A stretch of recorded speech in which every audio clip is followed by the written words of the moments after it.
In today's episode, we're unpacking the journey of one of our clients again. For the purpose of privacy, we shall call them James and Sarah. James is a very smart and astute investor. He had built a healthy portfolio with already 6 houses working hard in very different markets. His number one challenge, 10 brokers that he's reached out down the drain, no one being able to help him. But the one thing that kept him going was a burning desire to find that one broker to help him. I'm Oliver from Untitled Buyers Agency, and I am here with that one broker that managed to untap lending into a very rock solid pathway for him, so we could then go buy with confidence. So James was an interesting one. Across 10 brokers that he's gone through and spoken to, everyone said no. Interestingly enough, you looked at it and you said, yes, I can help you. So those who don't know, Jai, let's unpack a little bit how you take a no and take it into a yes in this instance. Yeah, thanks for having me, Ollie. With James's scenario, he had a very significant portfolio already. So 7 investment properties with his partner. His goal was to purchase another investment property, so take it to property 8 and beyond. So we helped model his property portfolio out, and after doing the modeling, he was able to get to property 10 if he wanted to, but there were some constraints with employment, so we could only focus on the immediate purchase. What I noticed with his portfolio was all of the properties were on principal and interest repayments, and whilst that is not a bad thing to be paying down debt, there's a right time and right place to be paying off debt, and you just got to look at your life stage and where you are at in your portfolio. What's the right time? When do you reckon it's the right time to be on your P&I and starting to pay that debt? I think there's a couple of factors that might influence that. So one could be retirement age. So if you're getting closer towards retirement, you might want to consider starting to pay off debt. Secondly, could also be income position. If you expect income is going to continuously increase, you may not want to pay off the debt because of negative gearing benefit. If you pay off debt, you actually end up paying more tax. So it's also where you are at in your career, right? But James is still quite young. I wouldn't say very young, but he's at a stage where he is in his, let's just say, golden age, right, of his career. So income potential is strong. So I personally didn't think he was in the right stage to be paying off debt.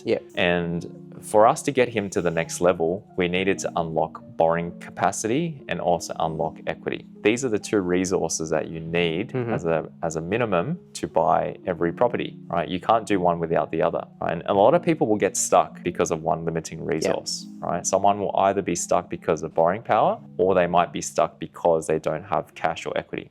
The good thing was that James had both. We just didn't know how to unlock it previously, right? And that's why he was stuck. What we were able to do was restructure all of his lending to interest-only repayments. And by doing that across 7 properties, you can imagine how big of an impact that would make to cash flow. That will free up cash flow. Saving, right? Yes. Not saving on interest, but saving on cash flow. And I think people need to understand that cash flow is the lifeblood of your portfolio. Without cash flow, it's very difficult to get servicing for the next loan, right? It depends on which lender you're talking to, and that's where it's very important to use the right lenders at the right time. Just because lender A was good for you 2 years ago doesn't mean lender A is going to be good for you for the next property, right? So you always need to reassess your lending options. We do this every year as part of our annual review process. So for James's scenario, he was already capped out with a major bank. So if we kept going back to a big bank, he couldn't really get any more. Right? And I think that's the reason why he was stuck before, right? And he actually had around 1 million in equity across his 7 properties. So our goal was, how do we get access to some of that equity? Because he was limited to only about 50,000 in savings. With 7 properties and having only 50 grand in the bank, to me, that sounds a little bit risky. Because what if overnight is approximately about 3 to 3.5 to replace, and if they're blowing, you would know, right?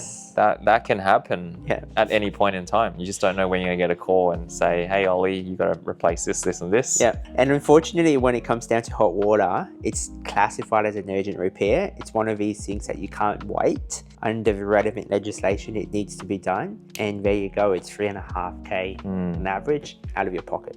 Right? And this is what you've got to be able to buffer for. That was the key strategy, was just to look at not only thinking about the current structure investor, but also freeing up cash flow and having buffers for when he does buy another property. Because if he does buy another property, it's not going to be positive cash flow from day one. So we need to make sure he's got enough buffer as well, right, to future-proof him and also protect his assets.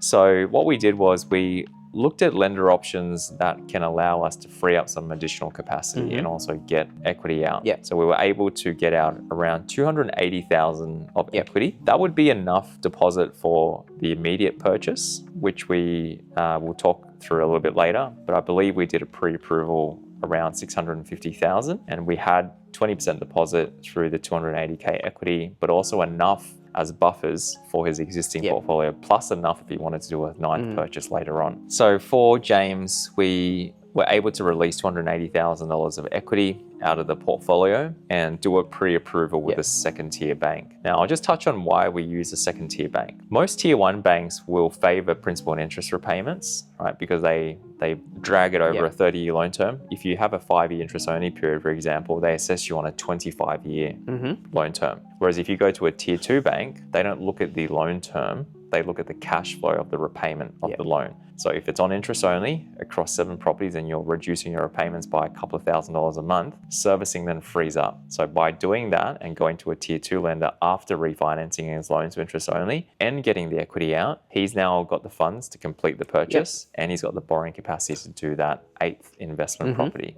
Yeah, I'll let you speak a bit about the purchase because this was a really good deal from what I can see. We'll find out what was so good about the deal. So particularly for this client, very unique client, was very much, his portfolio was a very healthy portfolio. Yeah, right? did very well. Both in terms of cash flow, both in terms of markets, both in terms of purchase price. I mean, he was one of them where really resonated with my approach and also your approach, right? Being able to add value, being able to renovate. And he particularly insisted, and it was a main requirement for the asset in itself to have the ability for him to be adding value. He was very much hands-on. He was doing a lot of the renovation works by himself. And this was the end point, right? But obviously on my end is understanding market fundamentals. It's understanding, what is going to do the heavy lifting in the asset base and also pairing it together with you of understanding yield requirements, but also the stepping stone into number 9 and into number 10 so that we're just not locking ourselves with that purchase in isolation. So what we did, again, his portfolio was very much heavy in one state, right, where the elements of diversification started to make a bit more sense in this case, but also one in a quieter market that still hadn't really taken that momentum uplift, but pairing in it with a value-add approach was able to manufacture equity under his own control. And particularly with him being very hands-on, was a lot of costs that he could absorb from a labor perspective when it came down to, doing the cost of works or the renovation in itself. So that's the strategy that we utilized. We ended up narrowing it down to a Melbourne Bayside suburb, right? And it was purchased on market at 620K. So auction? No. Private. No. It was a private sale on market, 620. You might notice there's a couple of common theme that a lot of my purchases tend to be on market or at auction. Not a big believer of the off markets, and I guess you're going to tell me what an on market purchase down in Melbourne Bayside at the start of the year. Yeah, it was particularly an interesting one. I definitely knew it was very much under market at 620 in that particular Bayside suburb.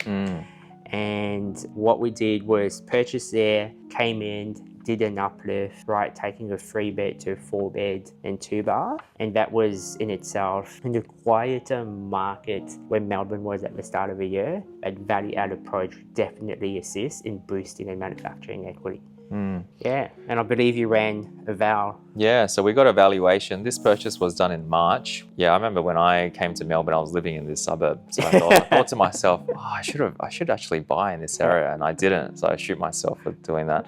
But no, you were looking at buying something much more. You were looking at buying unit blocks. Yes, yes. But this area has performed very well. So 620,000 purchase price, and today 913,000 valuation with a big bank. So Wow. 9 months, we're looking at almost a 300,000 uplift. That is incredible. So yeah, I should have bought 10 of these. And I think lessons learned out of this is do not discount on market purchases. Yeah. Or even auction purchases. Yeah.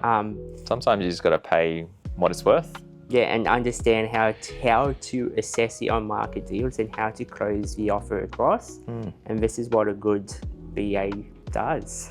Fantastic results. So here we have it, James' story, a real investor who was stuck with lending, and by pairing a clear lending strategy from Jai at JD Capital with a disciplined search and a value add lens on the property side, we're able to find an asset that didn't just work on paper, but actually sets him up for what's next. So if you're in a similar position and unable to find that one broker to get you in the next step in your property ladder and not sure how to turn that into the right purchase, you've got to have two key conversations that is worth having. Number one, start with a one broker Jai to clarify your lending guardrails and how we map forward. And the second one is with us at Insight 2 Buyers Agency to translate that into a smart property brief. You'll find the links in the description, and if you'd like to explore what's possible in your situation, if this was helpful, hit the like, subscribe, and share it with someone who's trying to buy strategically and not just buy anything. I'll see you in the next episode.